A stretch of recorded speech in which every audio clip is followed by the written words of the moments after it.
But there, in the 3rd century, there was a schism in Christianity, in the Western mysticism, between the esoteric and the sudden eruption of people who thought that the Jesus story was literally true. And his name was Justin Martyr. At the first, people thought there was nothing special about this. It was just a passing fad, that literalist Christianity would pass away like literalist. Well, there are a number of versions. People who thought that Isis was literally true. People who thought that Osiris was literally true. But it came to a head in the year 325 at the Council of Nicaea. And if you ever heard any mainstream Christian church, they recite what's called the Nicene Creed. But I get ahead of myself. Let's talk for a moment about spirit. Everybody here right now has got some sense that there's more to life than what the mind creates or the mind considers. That there is something deeper that precedes our bodies and precedes our manifest physical creation. But because spirit manifests itself only in and through the world of form, it is in this diverse world we begin our search through the one, for the one, through the many. In the East they call the vehicle necessary a yana. Well, that's an Eastern thought, it's a Buddhist word. In the West there was such a vehicle. The final realization, of course, is that no vehicle is actually necessary or even possible, just like it's not necessary or possible to walk on one's own 2 feet. Well, the world's great mystical paths have come into existence as vehicles, or actually practices, things that you do, not beliefs, not dogma, but things that you do. In the West, in the Mediterranean area, there was also something that you do. The origins are ancient. The origins go back to the Egyptians. They go back to 600 BC, and when Egypt opened itself to the West, opened itself to visitors, just like China opened itself in the 1970s, we had a visitor to Egypt whose name was Pythagoras. You might have heard the name before. Pythagoras spent a few years in Egypt and came back and helped Greece to something called the Eleusinian Mysteries. Does that name ring a bell? Okay. The Eleusinian Mysteries. Thousands, perhaps tens of thousands of people passed through the Eleusinian Mysteries. Even some, as the early Roman emperors, many of them passed through. The ideas were carried to the Levant through the conquests of Alexander. Alexander brought not only his own kingship, but also Greek culture to much of what was then the Persian Empire, but more specifically, where the Hebrews were located, which is in the Levant. The Hebrews are a very erudite peoples, and they were amazed and very, very impressed by Greek culture and philosophy. And they began to adopt it, specifically the mystical portion, which was the mysteries. They said, well, how can we work with this? The Greeks have their notion of the Son of God in Dionysus, which was actually a version of Osiris. But there are other cultures in the Levant area, the Mediterranean area. The Assyrians developed a notion based on Dionysus called Attis. Then there was Adonis. And then the Alexandria area, they developed Serapis. Well, the Jews said, well, where can we arrive from our own history a Son of God idea? And it turns out that it is the idea of a Messiah. They adopted a fairly common name in the Levant at the time, which was Jesus.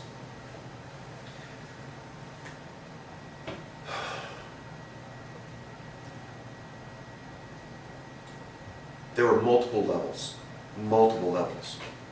The simplest level, the very simplest level of initiation was that of a moral code.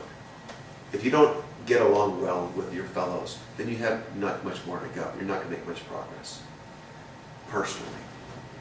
The higher levels, to which in the Christian Bible, Jesus makes reference. He says, all these things will be revealed to you. But you may notice on careful reading, he never reveals a thing in the canonical Gospels. Matthew, Mark, Luke, and John. Not a thing. That's because the cool stuff was in the others.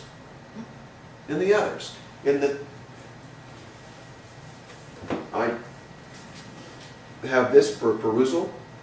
Okay, there's other cool stuff. For many centuries, after the confrontation, let me go back to the confrontation first. The Jews,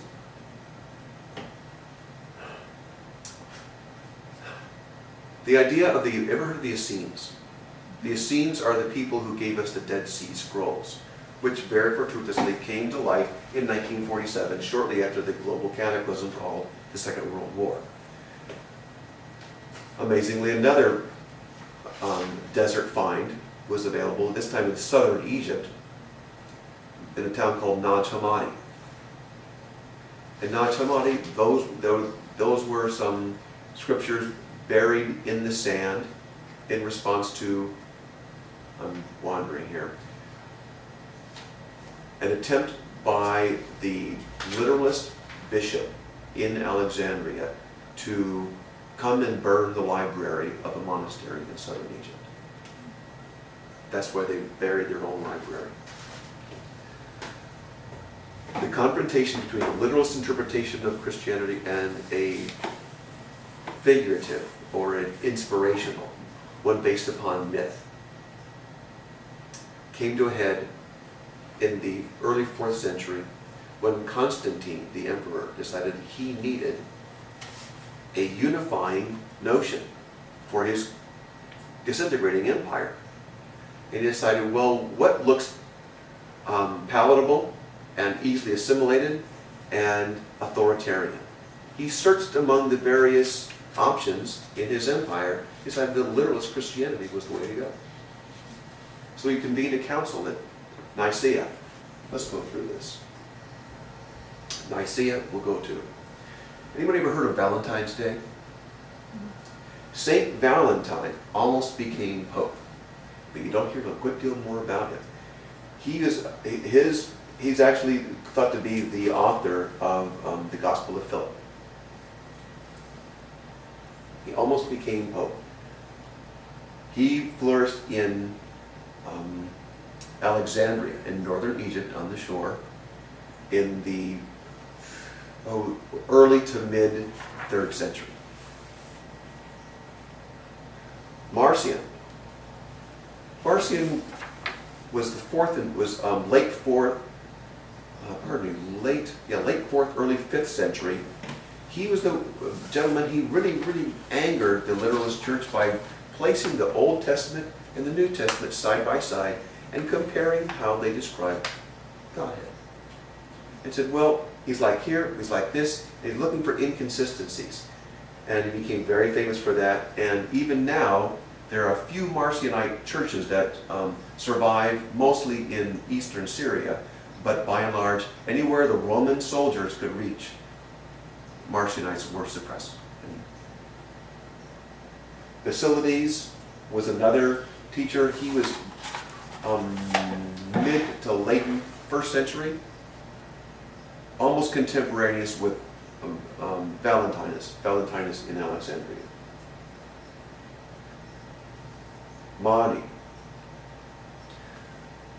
Mani was a fellow in the 6th century. This is after the Roman Empire had collapsed and just prior to the arrival on the scene of Muhammad out of Arabia. Mahdi was, from a very early age, almost like a Krishna sort of person, or a Ramakrishna sort of person. He could, he was very inspired as a very young man. He developed a line of thought called Manichaeism, and it was actually suppressed in the West, but it actually reached as far east as China. And there's a thriving community of Mandeans, they call themselves, in the southern marshes of what is now Iraq, in the Basra area. The Cathars.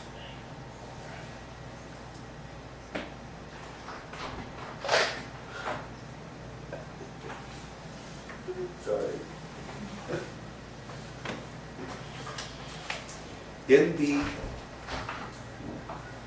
Following the collapse of the Roman Empire, the Roman Empire suppressed not only personal, experiential, ecstatic, mystical religion, but also scientific inquiry, which I think is one of the main underpinnings of the collapse of the Roman Empire. But the impulse toward personal, experiential mysticism never went away. Out on the fringes of the Roman Empire, specifically up in the area in the Eastern Europe, where Bosnia is, were a group called the Bogomils. The Bogomils, after they were dispersed by an internal purging by the Roman Church, sent a few representatives down to southern France. In southern France, we began anew. Then the people there called themselves Cathars, or the purified ones. Catharin is a derivative from that word. The bloodiest internal crusade was called the Albigensian Crusade. There's a city called Albigense in the Languedoc of southern France, and King Philip and one of the popes, I can't recall, decided that they could not tolerate an ecstatic, mystical expression of Christianity. They wanted people to toe the line. And so they invaded using French soldiers under cardinal leadership, and came down and killed literally tens of thousands of people in southern France. This is a depiction of the last holdouts who fled to a fortress called Montsegur, and being led out to be burnt in mass. I would digress. The Bogomils were a group up in what is now Bulgaria, or close to Bulgaria, in what is now Bosnia. I mentioned who the Mandeans are in southern Iraq. They call themselves the swamp Arabs. They never permitted themselves to be engulfed by Islam. And the Islamic conquest left that little island. It spread as far west as Spain and as far east as Indonesia, but somehow it overlooked right there in the heart of the Islamic world were the Mandeans. Did you say the swamp? Yes, where the Tigris and Euphrates come into the Persian Gulf, it's lowland and swamp.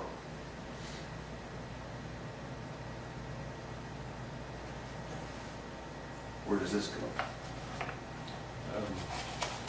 Try the right click. Where is that little?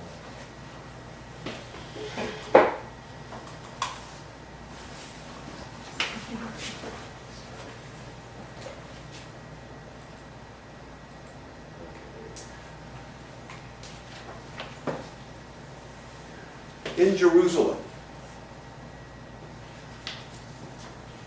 you've heard of the Pharisees and the Sadducees. They're the ones who are striving for ascendancy in the traditional Hebraic church. There was another group that said, "A pox on both your houses," and they took off and founded a community called Qumran at the north end of the Dead Sea. They were ascetic. They absolutely had no children. They absolutely avoided meat. They dressed all in white, spent all their days praying, and they had a few surroundings surrounding a coterie of people who followed them, who wanted to remain married and have children, etc. So there's an inner group at the monastery, an outer group that was up in the area, and many people believe the Jesus story was originally written by the Essenes. Following the Roman suppression of the Jewish revolt in AD 70, when the temple was destroyed in Jerusalem, Romans didn't stop there and headed up to the north end of the Dead Sea to put a stop to the other expression of Hebraic religion. And the Essenes by that time had some notice of what was happening down in Jerusalem. So they had the presence of mind to gather up their library, put it in jars, and secrete the jars in the surrounding cliffs. Those were discovered in 1947. They're called the Dead Sea Scrolls.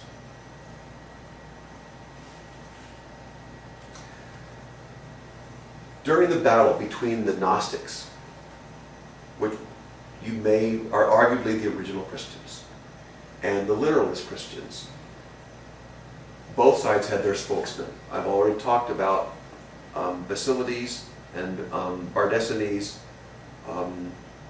Corinthus, Basilides, Valentinus. The literalists had their own. Tertullian. He went both ways, but these were taught. They wrote polemics against what they described as heresies, deviations from the accepted tradition. Irenaeus. This man is actually in France, at one of the farthest western reaches of the Roman Empire. He wrote a book actually called Against Heresies, Contra Heresias. Justin Martyr.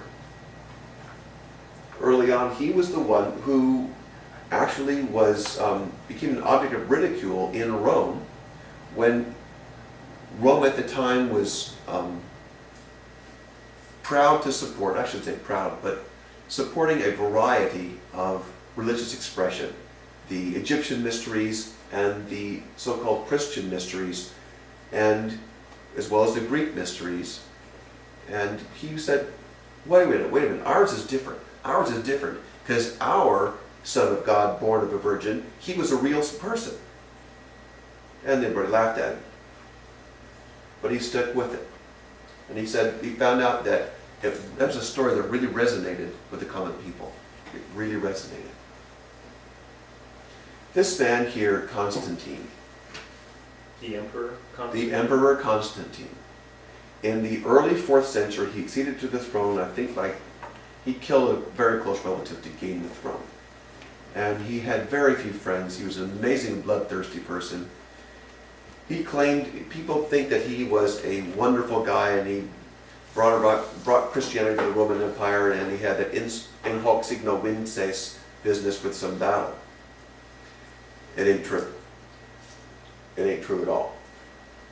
He didn't personally convert to Christianity until his deathbed, some 40 years, 30 years after he has forced Christianity, literalist Christianity, upon his empire. Because he wanted to continue to kill people. The year 325 AD, he looked around and he said, you know what? We have all these different varieties. We have these voices coming from Alexandria. We have these voices coming from Edessa. These voices coming from Ephesus. These voices coming from Spain. We have to have a consensus here because I cannot rule my empire with more than one religious voice. He saw religion as an excellent unifying force. So he gathered up all the bishops. Well, after outlawing first any form of religion other than Christianity from the Roman Empire, he then gathered all the bishops together and said, you guys have come up with a common story. And that was the Council of Nicaea in the year AD 325.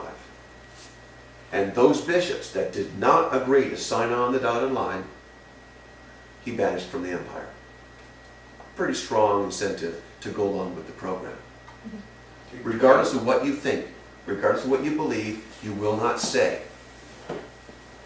325 AD? 325. Is when they made up the story Jesus, is that what you're saying? No, the story of Jesus was actually in the scene invention approximately 100 BC. According to the Gnosis Yes. belief system. Well, the Gnostics, actually, to be honest with you, there are plenty of Gnostics that I know who believe that Jesus was a real person. In fact, it's about 50-50 because there's a real strong cultural predilection in this country and in the West to believe what our fathers and grandfathers and great-grandfathers believed. It's really hard to let that go. Oh, yeah. Yeah. Gnosticism really is conveys its notions, not in terms of literalist stories, but still excellent stories that are intended to evoke a sense of wonder and drama and just kind of put you off center a bit. Those are myths. One of the most famous myths is that of the Pistis Sophia. Sophia, you may have heard the word, it's like love of wisdom, philosophy. Sophia is the female embodiment of wisdom. In her story, she begins up in the abode of light, the pleroma, and through curiosity, she makes a descent, and she's found herself alone, frightened, and tormented by lesser beings, and she is rescued by her son Jesus. Through the Middle Ages, until about the late 18th century, the only way people knew anything about the Gnostics was through the writings of the Tertullians and Irenaeus of the world, the so-called heresiologists. If you want to know what Gnosticism was, you either had an uncle who kept you on the hush, or you looked at what the anti-Gnostics had to say and read between the lines. In the 16th century, there were three copies, codexes, of the Pistis Sophia that survived. In the year 1795, a Scotsman brought to the British Museum something that his father and grandfather and great-grandfather throughout for many, many years had carried, and his name was Askew. And what was called the Askew Codex had other stories, other myths. There's also a Bruce Codex, which surfaced in the mid-19th century in Germany. Other than those, there were no authentic Gnostic documents until the findings, the discovery by mere accident, by people looking for fertilizer in southern Egypt, came across a huge jar, just like the Dead Sea Scroll business, of more papyrus, from which we have you guys heard yet of the Gospel of Thomas? Have you heard of the Gospel of Philip? Have you heard of the Gospel of Judas? Have you heard of the Gospel of Peter? Have you heard of these things? Okay, those are all since you and I were born. They were discovered. Discovered in one grand group there in southern Egypt, in one of the very first Christian monasteries ever. So how does that connect to a box? It doesn't. These are sequenced oddly. Obviously, that's not a real figure, and no one pretends it is. It's a mythic figure, Abraxas. Alexandria, now is a leading city at the time in the early years of the Christian era. From the 1st century BC through about the 4th century AD. It was the London, New York, Paris combined of the ancient world, the western portion of the world. This is where the cross currents of trade and intellectual life for the whole world came together. This is where the great Alexandria Library was located. This is where Basilides and Valentinus taught. Ephesus. Ever heard of Paul's letter to the Ephesians? Ephesus was one of the great cities of the Roman Empire, located on what is now the western coast of present-day Turkey. Edessa, the inland, on the far eastern portion of Turkey, also at the far reaches of the Roman Empire. Bardesanes had his roots taught here. Nag Hammadi, the location in southern Egypt where those codices buried in the early 4th century. I used to remember the name of the literalist bishop who newly installed in Alexandria. This is about 60 years after the Council of Nicaea. And he was bringing down his soldiers to burn the monastery. And the monks said, well, you may disperse us, but you're not going to get our library. So they buried it.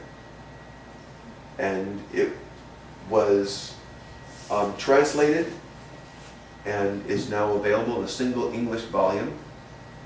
And interestingly enough, the man James Robinson, who was the only American member of the group of scholars that did this, he happens to be at Claremont Colleges, which is here in California. What did the Nag Hammadi say in the short abbreviation? It was a collection of additional Gnostic texts, as well as the standard texts. Just as the discoveries in the Dead Sea contained on copper the Old Testament as is commonly known, it contained a great deal more.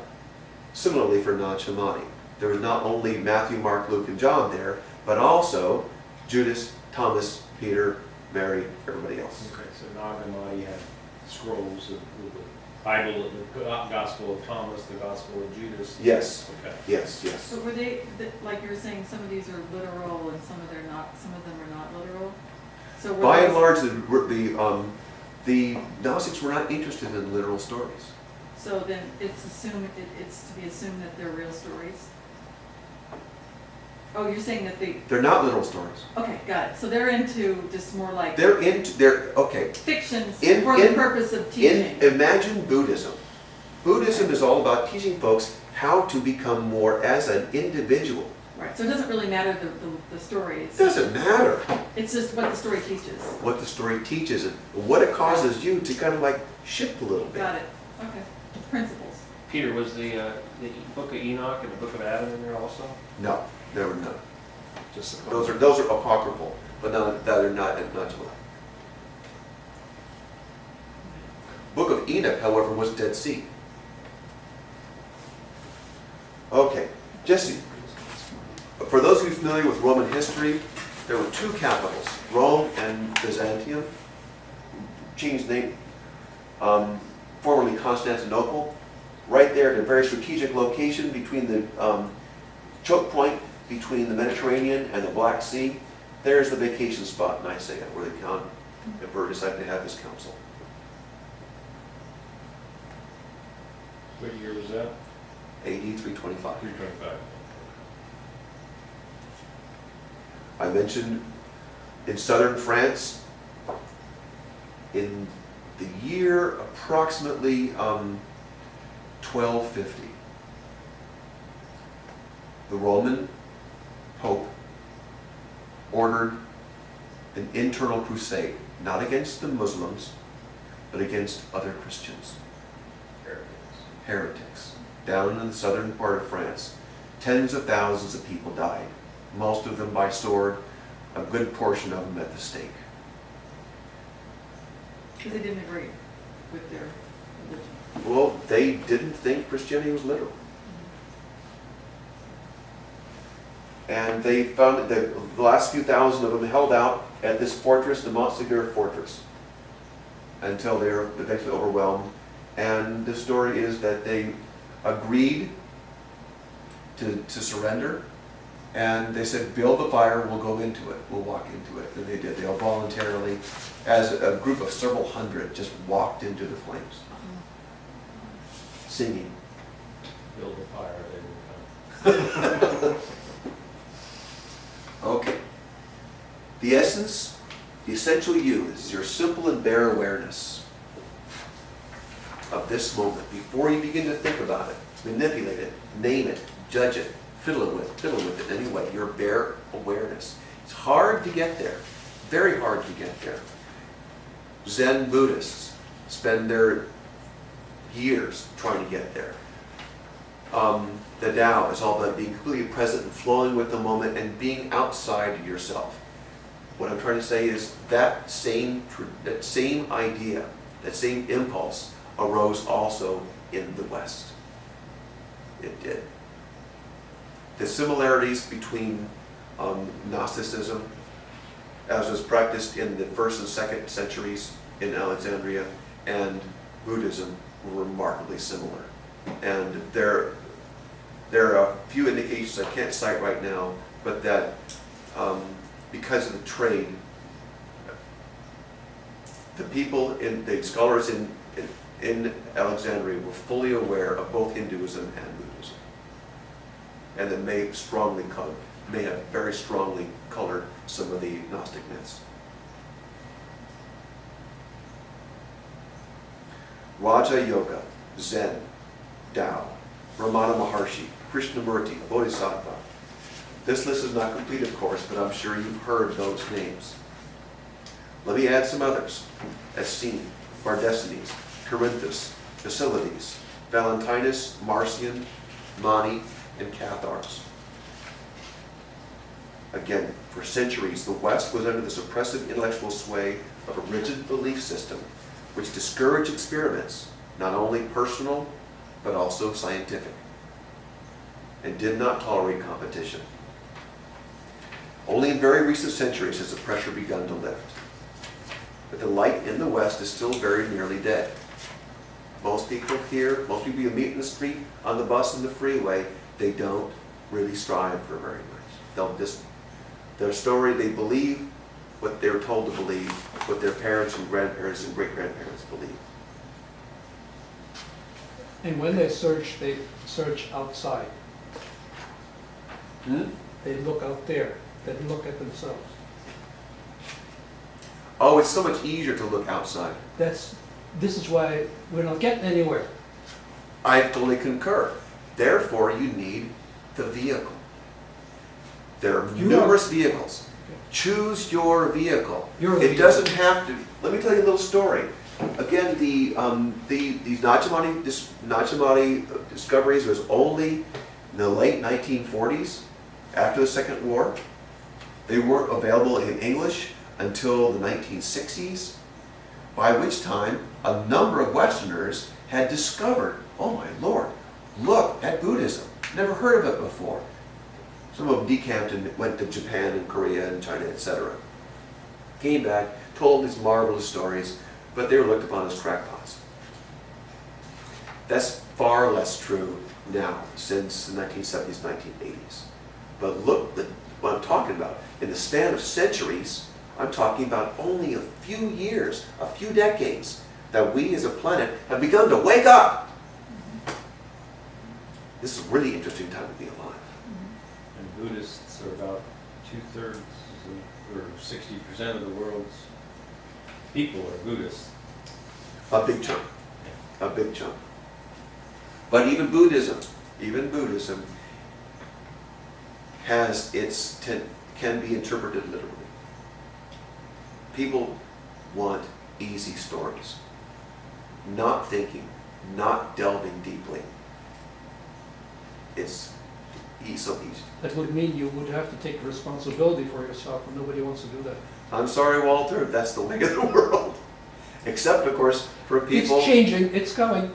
It is changing. It's The changing air you're rapidly. talking about here actually has run out. There's a new wave coming up. Expansion instead of positive, negative. I think you're right. Polarization. I think you're right.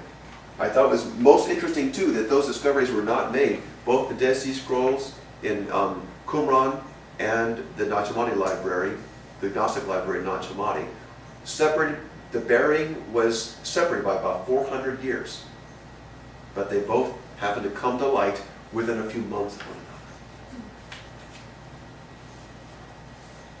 another. Okay, so let me ask you a subtling question. Which came first, the chicken or the egg? Seriously, which came first, Christ consciousness or the Jesus story? Consciousness, period. Consciousness, absolutely. Absolutely. And apparently consciousness does not carry any energy. Consciousness plays with the energy and creates with the energy. Absolutely does, and there's more than enough recent scientific underpinning for that thought. Very, very powerful stuff. I can name some names. Not only do we have the original quantum physics pioneers, but we have some very interesting stuff by a guy named Bernard Haisch, who wrote a book called The God Theory. He says, you know what, folks, actually, if you look at it, it's really hard to come up with a explanation of a universe that hangs together as well as it does. There's about 6 different ratios that if they were even regarding, for example, the ratio of the strength of the gravitational force to the electromagnetic force, if it was slightly tweaked one way or another, this universe would not exist. Couldn't have stars and planets. There's a few other numbers like that that had to be very closely aligned. Well, that may have been accident, in which case, if it was accident, there's a whole bunch of other accidents out there in parallel universes that don't work out. Or, to achieve this one particular one, there was an intervention of some kind. But I digress. I invite you to take a look at the handout. The handout, a brief summary. You can read it at your leisure.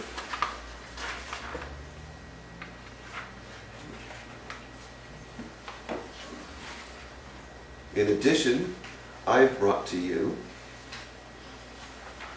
on page 3, a little bio of Valentinus, Saint Valentine.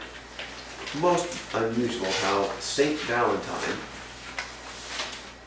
has nothing going for him other than Valentine's Day. That part survived. Even though he was so revered in the ancient world that even the literalist church could not fully suppress his memory. So it simply canonized him and shoved him to the side. So what happened in Europe when Christianity came in? What did they do with the old locations? They built their cathedrals and their churches right on top of them. That's very interesting. Excellent point. The Basilica of St. Peter, right there in Rome, is built upon a prior temple. Interestingly enough, that the deity to which that prior temple was dedicated was born on December 25th to a Virgin Mother, Son of God. Isn't that interesting? So what better way to erase that memory than to simply build your own right on top? Most cathedrals are built in those locations, and not only that, the ancients knew how to play with the energy, and they put theirs right there. I went to too many of them, found the lines right there where the cross meets of the meets in the cathedral. I love you bringing that up. It's powerful. Oh yeah, there are some very interesting points on the planet. It's quite a few places. You want to feel it? Go to I'd love to go with Sedona.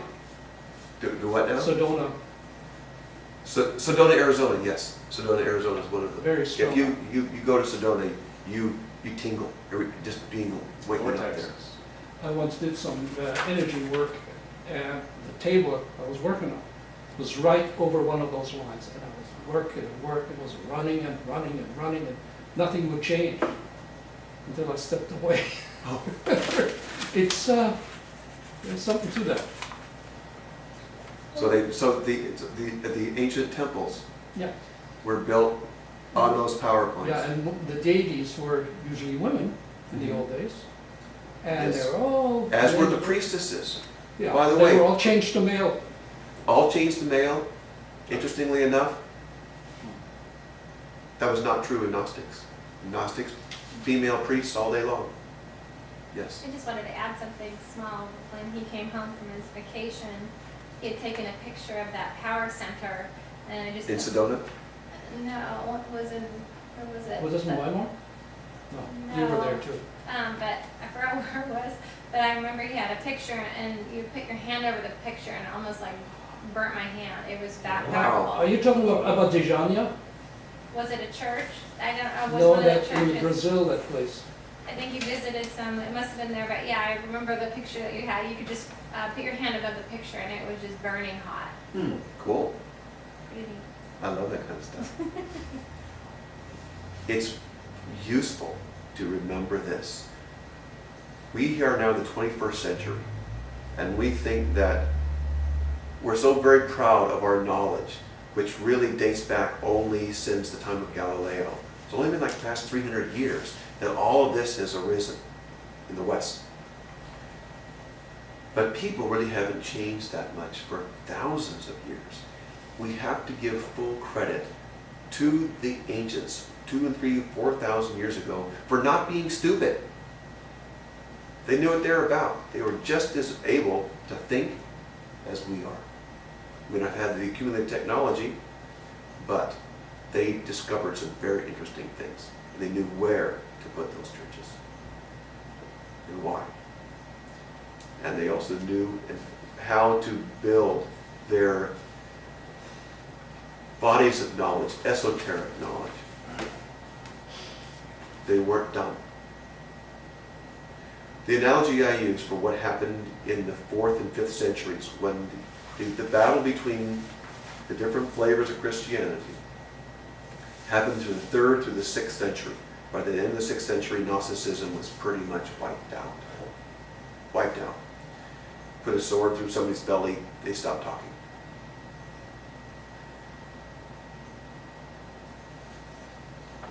Where was I going with this? Peter, are you familiar with Sylvia Brown and her connection to this movement? I am, and I am not impressed. There's all sorts of spurious stuff. So that whole royal bloodline story doesn't fit into this? No. Because I know that they say that when that big purge happened in France, it was allegedly to wipe out the bloodline that had settled there. No. Not connected? No. Now what about the anti-pope, when they had the 2 popes during the Crusades? No connection. That was simply a power Was that struggle. a different purge? That was simply a, there was a good deal of resentment against having a long line of Italian popes. People said, you know, there's a lot of people in the world besides Italians. How come all like popes are Italian? And then the guy from Franconia came in. That's right. Okay. And I want you to think about the disaster that happened to the Western world. I'll give you a little metaphor. Just suppose, in 1942, 1943, the Germans had not been so stupid. They'd actually run their war intelligently.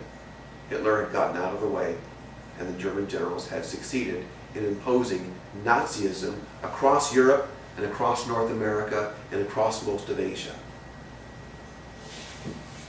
The same sort of catastrophic failure of social, scientific, and a wide variety of intellectual disasters. Nazism was not an enlightened philosophy. Something similar happened in the West, and we're only now recovering from it. I'm done. Any questions? Well, Continue what talking. what do you What do you mean? specifically mean by something similar happening? The antagonism toward inquiry, toward personal. The suppression of. Yes, the suppression was We're not talking just. about the last 8 years. No, the past 8 years are mere blip in the world history. So this be the Roman Empire or the post Constantine? No, this is the Roman Empire with the popes calling the brother orders, saying go here and do this. It was not just the different flavors of Christianity that got wiped out. It was also